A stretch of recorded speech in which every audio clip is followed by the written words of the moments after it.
मेरे सभी बच्चों, आज मैं तुम्हें बताता हूँ तुम्हारी ताकत के बारे में। तुम्हारी ताकत। अब यह कहानी सुनो। जापान के एक छोटे से कस्बे में रहने वाले 10 वर्षीय ओकायो को जूडो सीखने का बहुत शौक था। पर बचपन में हुई एक दुर्घटना में बायां हाथ कट जाने के कारण उसके माता पिता उसे जूडो सीखने की आज्ञा नहीं देते थे। पर अब वो बड़ा हो रहा था और उसकी जिद भी बढ़ती जा रही थी। अंततः माता पिता को झुकना ही पड़ा और वो ओकायो को नजदीकी शहर एक मशहूर मार्शल आर्ट्स गुरु के यहाँ दाखिला दिलाने ले गए। गुरु ने जब ओकायो को देखा तो उन्हें अचरज हुआ कि बिना बाएं हाथ का यह लड़का भला जूडो क्यों सीखना चाहता है। उन्होंने पूछा, तुम्हारा तो बायां हाथ ही नहीं है, तो भला तुम और लड़कों का मुकाबला कैसे करोगे? ओकायो ने कहा, ये बताना तो आपका काम है। मैं तो बस इतना जानता हूँ कि मुझे सभी को हराना है और एक दिन खुद सेंसेई मास्टर बनना है। गौर उसकी सीखने की दृढ़ इच्छा शक्ति से काफी प्रभावित हुए और बोले, ठीक है, मैं तुम्हें सिखाऊंगा, लेकिन एक शर्त है, तुम मेरे हर एक निर्देश का पालन करोगे और उसमें दृढ़ विश्वास रखोगे। ओकायो ने सहमति में गौर के समक्ष अपना सिर झुका दिया। गौर ने एक साथ लगभग 50 छात्रों को जूडो सिखाना शुरू किया। ओकायो भी अन्य लड़कों की तरह सीख रहा था, पर कुछ दिनों बाद उसने ध्यान दिया कि गुरुजी अन्य लड़कों को अलग अलग दांव पेच सिखा रहे हैं, लेकिन वह अभी भी उसी एक किक का अभ्यास कर रहा है जो उसने शुरू में सीखी थी। उससे रहा नहीं गया और उसने गुरु से पूछा, गुरुजी, आप अन्य लड़कों को नई नई चीजें सिखा रहे हैं, पर मैं अभी भी बस वही एक किक मारने का अभ्यास कर रहा हूँ। क्या मुझे और चीजें नहीं सीखनी चाहिए? गुरुजी बोले, तुम्हें बस इसी एक किक पर महारत हासिल करने की आवश्यकता है। और वो आगे बढ़ गए।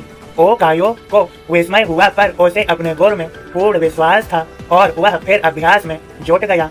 समय बीतता गया और देखते देखते 2 साल गुजर गए, पर ओकायो उसी एक किक का अभ्यास कर रहा था।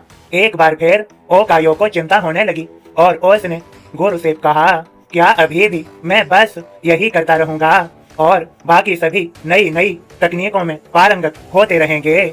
गुरुजी बोले, तुम्हें मुझ में यकीन है तो अभ्यास जारी रखो। ओकायो ने गुरु की आज्ञा का पालन करते हुए बिना कोई प्रश्न पूछे अगले 6 साल तक उसी एक किक का अभ्यास जारी रखा। सभी को जूडो सीखते 8 साल हो चुके थे कि तभी एक दिन गुरुजी ने सभी शिष्यों को बुलाया और बोले, मुझे आपको जो ज्ञान देना था वो मैं दे चुका हूँ और अब गुरुकुल की परंपरा के अनुसार सबसे अच्छे शिष्य का चुनाव एक प्रतिस्पर्धा के माध्यम से किया जाएगा और जो इसमें विजयी होने वाले शिष्य को सेंसेई की उपाधि से सम्मानित किया जाएगा। प्रतिस्पर्धा आरंभ हुई। गुरुजी ओकायो को उसके पहले मैच में हिस्सा लेने के लिए आवाज दी। ओकायो ने लड़ना शुरू किया और खुद को आश्चर्यचकित करते हुए उसने अपने पहले 2 मैच बड़ी आसानी से जीत लिए। तीसरा मैच थोड़ा कठिन था, लेकिन कुछ संघर्ष के बाद विरोधी ने कुछ क्षणों के लिए अपना ध्यान उस पर से हटा दिया। ओकायो को तो मानो इसी मौके का इंतजार था। उसने अपनी अचूक किक विरोधी के ऊपर जमा दी और मैच अपने नाम कर लिया। अभी भी अपनी सफलता से आश्चर्य में पड़े ओकायो ने फाइनल में अपनी जगह बना ली। इस बार विरोधी कहीं अधिक ताकतवर, अनुभवी और विशाल था। देखकर ऐसा लगता था कि ओकायो उसके सामने 1 मिनट भी टिक नहीं पाएगा। मैच शुरू हुआ। विरोधी ओकायो पर भारी पड़ रहा था। रेफरी ने मैच रोक कर विरोधी को विजेता घोषित करने का प्रस्ताव रखा, लेकिन तभी गुरुजी ने उसे रोकते हुए कहा, नहीं, मैच पूरा चलेगा। मैच फिर से शुरू हुआ। विरोधी अति आत्मविश्वास से भरा हुआ था और अब ओकायो को कम आंक रहा था और इसी दंभ में उसने एक भारी गलती कर दी। उसने अपना गार्ड छोड़ दिया। ओकायो ने इसका फायदा उठाते हुए 8 साल तक जिस किक की प्रैक्टिस की थी उसे पूरी ताकत और सटीकता के साथ विरोधी के ऊपर जड़ दी और उसे जमीन पर धराशायी कर दिया। उस किक में इतनी शक्ति थी कि विरोधी वहीं मूर्छित हो गया और ओकायो को विजेता घोषित कर दिया गया।